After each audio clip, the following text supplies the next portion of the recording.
ખરેખર આપણા ગામના ઇતિહાસમાં આજે આપણા ગામના ઇતિહાસમાં પ્રથમ વખત બન્યું છે કે મોરથલ ગામ સમસ્ત ગ્રામજનોની હાજરીમાં સરપંચ તરીકે ઠાકોર સોમાજી ધીરાજીની જે પસંદગી કરવામાં આવી એમાં સમગ્ર ગ્રામજનોએ બહુમતીથી આ ઠરાવ પસાર કરેલ છે અને આખી બોડી પણ સમરસ કરેલ છે।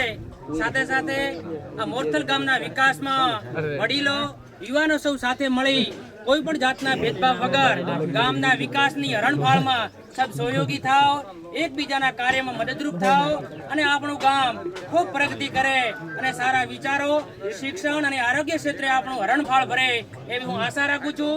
સૌ સાથે મળીને 18 કોમ અને આ ભોપાજી અને તથા માતાજીની સાક્ષીએ ખૂબ સુંદર મજાનું કાર્ય કર્યું છે। તો આ કાર્ય આપણા સૌના માટે અને સમગ્ર બનાસકાંઠા જિલ્લામાં ખૂબ નોંધનીય છે। આવું કાર્ય ક્યારેક જ્યારે સારા વિચારો અને સારા લોકોના કાર્યથી થતું હોય છે તો ફરી આ સમગ્ર ગામનો, સમગ્ર યુવાનો અને વડીલોનો ખૂબ ખૂબ આભાર માનું છું। અસ્તુ ભારત માતા કી જય।